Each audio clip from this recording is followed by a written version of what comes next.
Hello students, good evening.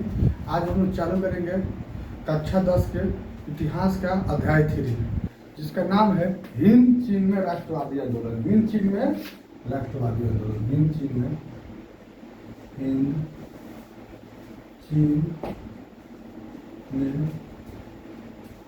राष्ट्रवादी आंदोलन। हिंद चीन में राष्ट्रवादी आंदोलन। तो बाबू बच्चों, ये अध्याय 3 है, हिस्ट्री का है, इतिहास का पार्ट 3 है, जिसका नाम है हिंद चीन में राष्ट्रवादी आंदोलन। तो सबसे पहले हम जानते हैं कि हिंद चीन का मतलब होता क्या है। हिंद चीन, तो बाबू हिंद चीन का मतलब क्या है या अभिप्राय क्या है? हिंद चीन का अभिप्राय या हिंद चीन किसे कहते हैं? हिंद चीन का अभिप्राय या मतलब चाहे क्या है, सबसे पहले वो तो जानेंगे, तब ना उसके बारे में राष्ट्रवादी आंदोलन वहां का देखेंगे। तो चलो, हिंद चीन का अभिप्राय है तो आप जानेंगे हिंद चीन का अभिप्राय उस प्रायद्वीप से है। हिंद चीन का अभिप्राय उस प्रायद्वीप से है जिसके अंतर्गत कंबोडिया, वियतनाम, लाओस, ये 3 देश आते हैं। कितने देश आते हैं बाबू? हिंद चीन में 3 देश आते हैं। कौन कौन? कंबोडिया, वियतनाम, लाओस, ये 3 देश आते हैं। इन तीनों ही देशों को हम लोग क्या बोलते हैं? हिंद चीन बोलते हैं। क्या बोलते हैं? हिंद चीन बोलते हैं। तो बाबू हम लिख सकते हैं, हम इसको कह सकते हैं, इसका अंतर्गत कितने देश आते हैं? 3। सबसे पहले कंबोडिया, कोई भी सीक्वेंस इधर उधर कर सकते, कोई दिक्कत नहीं है इसकी। कंबोडिया,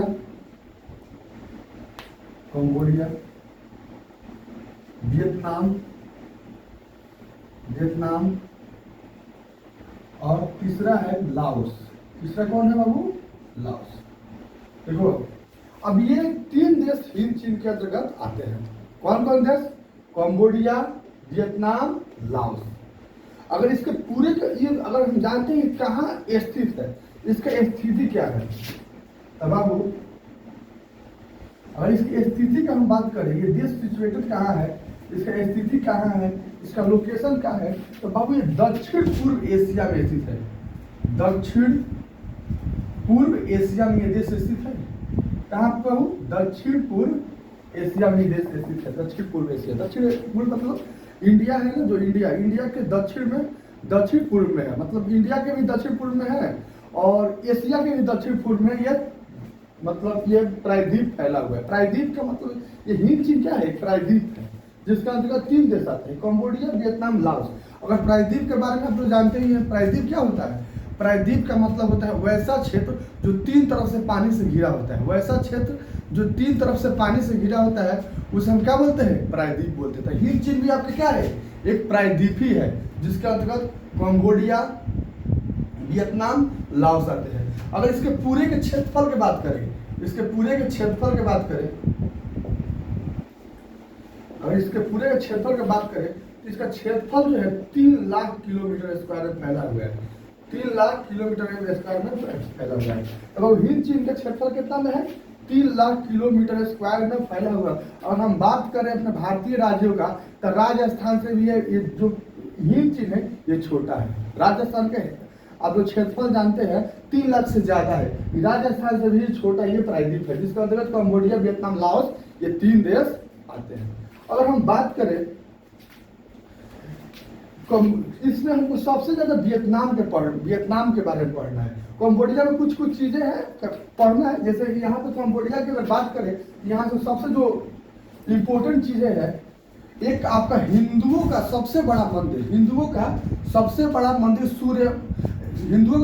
मंदिर अंकोर वाट के नाम सुने होंगे। अंकोर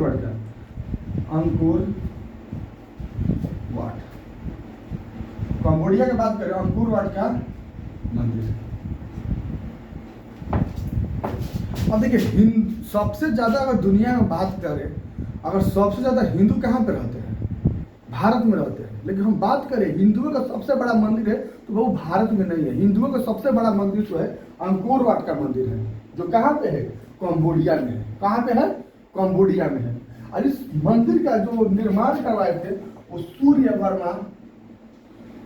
वर्मा द्वितीय करवाए थे। सूर्य वर्मा कौन करवाए थे? द्वितीय करवाए थे 12वीं शताब्दी में। कब करवाए थे बाबू?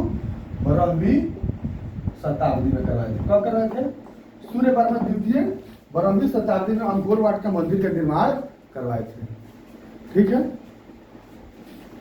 सूर्य वर्मा द्वितीय। अगर हम वियतनाम की बात करें, वियतनाम की, तो वियतनाम के ही बारे में हमको सबसे ज्यादा पढ़ना है। और ये 3 भागों में बटा हुआ था। कितने भागों में बटा हुआ था? 3। कितने बाबू? 3। ये 3 भाग कौन कौन थे? एक था कोचिन, कोचिन चीन, कोचिन चीन। दूसरा था तोंगकिन और तीसरा था अनाम। तीसरा था अनाम। ये 3 क्षेत्रों में बटा हुआ था। मतलब बड़ा बड़ा जो क्षेत्र था वो 3 ही था। कोचिन, कोचिन चीन, तोंगकिन और अनाम। कोचिन चीन, तोंगकिन और अनाम। और बाबू हिंद चीन का प्रायद्वीप, कोई पूछेगा हिंद चीन का मतलब क्या होता है? 3 देश से मतलब है हिंद चीन का प्रायद्वीप। हिंद चीन का है प्रायद्वीप है, प्रायद्वीप है जिसके अंतर्गत कितने देश आते हैं? 3। कंबोडिया, वियतनाम और लाओस। कंबोडिया, वियतनाम और लाओस। अच्छा, ये भी जानने का प्रयास करते हैं इसका नाम हिंद चीन ही क्यों पड़ा? हिंद चीन ही क्यों पड़ा? तो बाबू बहुत पहले की बात है, मतलब आज से 3री 4थी शताब्दी में कंबोडिया और लाओस पे ना भारतीय शासकों ने अधिकार कर लिया था। भारतीय शासकों ने अधिकार कर लिया था 3री और 4थी शताब्दी में। तो भारतीय शासकों जब यहाँ पर अधिकार किए तो भारतीय संस्कृति का प्रभाव इन दोनों देशों पे था। कहाँ कहाँ था? जहाँ कंबोडिया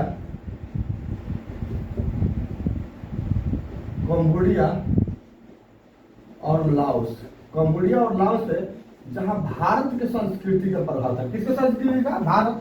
वही वियतनाम पे, वही वियतनाम पे किसके संस्कृति का प्रभाव था? चाइना के। मैंने जो रहन सहन वेशभूषा था ना, यहाँ पे भारत के लोगों जैसा था, कल्चर ये भारतीय था, लेकिन यहाँ पे कल्चर चाइना का था। किसका था? चाइना के। इसलिए इन क्षेत्रों को हम लोग हिंद चीन बोलते हैं। क्या बोलते हैं? हिंद चीन। क्या बोलते हैं? हिंद चीन। ठीक है, जब भारतीय शासकों ने यहाँ पे अपना प्रभुत्व जमाए 3री शताब्दी में, कितने शताब्दी बाबू? 3री 4थी शताब्दी में जब यहाँ प्रभुत्व जमाते हैं तो एक राज्य वंश का स्थापना करते हैं जिसका नाम है कंबुज। भारतीयों ने यहाँ पे कौन से वंश की स्थापना करते हैं? कंबुज वंश का स्थापना 3री शताब्दी में करते हैं, जो 16वीं 3री शताब्दी में। और 3री सदी की बात करें तो 3री शताब्दी में भारतीय शासकों ने यहाँ पे एक वंश का स्थापना किया जिसका नाम था कंबुज। जिसका क्या नाम था? कंबुज। और 3री से लेकर लगभग 16वीं शताब्दी तक भारतीय राजाओं ने यहाँ पे शासन किया। लेकिन 16वीं शताब्दी में हम क्या देखते हैं? कंबुज राज्य का पतन हो जाता है। 16वीं शताब्दी में क्या होता है? कंबुज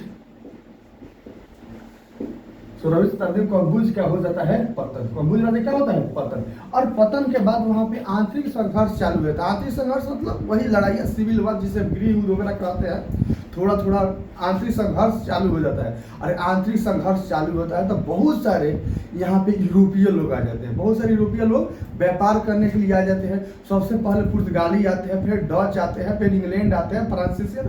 बहुत सारे व्यापारी यहाँ पे भर जाते हैं। बहुत सारे व्यापारी भर जाते हैं और यहाँ पे संघर्ष, आंतरिक संघर्ष हो जाता है। क्या हो जाता है? आंतरिक संघर्ष चालू रहता है। तभी एक घटना घटती है जिसका नाम है कोचिन चीन। कोचिन चीन के जो राजा था, वहाँ के जनता कोचिन चीन के राजा को एक्सेप्ट नहीं कर रही थी। कोचिन चीन के राजा को एक्सेप्ट नहीं कर रही थी। वहाँ पे एक आंदोलन छिड़ गया था कि कोचिन चीन के राजा को कैसे भी हटा देना है। कोचिन चीन के राजा को हटा देना था। अब इसका फायदा जो यूरोप से फ्रांसीसी आए थे उन लोगों ने उठाया। फ्रांसीसियों के साथ बहुत सारे व्यापारी तो आए किए थे, पादरी लोग आए थे। और ये पादरी कहाँ चले गए?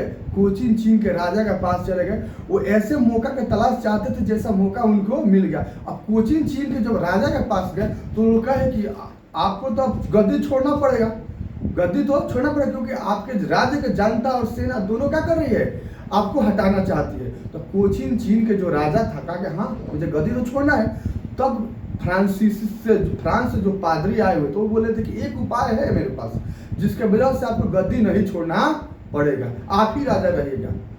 तो राजा बोला कि ठीक है, कोई भी ऐसा उपाय करो जिससे हम राजा बना रहे। तो बोले कि ठीक है, हम ऐसा उपाय करते हैं। उसी के बाद वो बोलते हैं कि जो फ्रांसीसी पादरी थे वो बोलते हैं इसके लिए आपको फ्रांस से क्या मंगाना पड़ेगा? सेना मंगाना पड़ेगा। राजा बोले कि तुम कुछ भी करो लेकिन हमको राजा रहने दो। और वहीं पे फ्रांसीसियों का मौका मिलता है, फ्रांस से काम करते हैं, सैनिक मंगाते हैं और वहाँ के लोगों को और सेना को हराते हैं। और यहीं से हिंद चीन पे फ्रांसीसियों का कब्जा स्टार्ट हो जाता है। हिंद चीन पे क्या होता है, फ्रांसीसियों का कब्जा स्टार्ट होता है। चलिए आगे के बारे में हम लोग जानते हैं बाद में। धन्यवाद।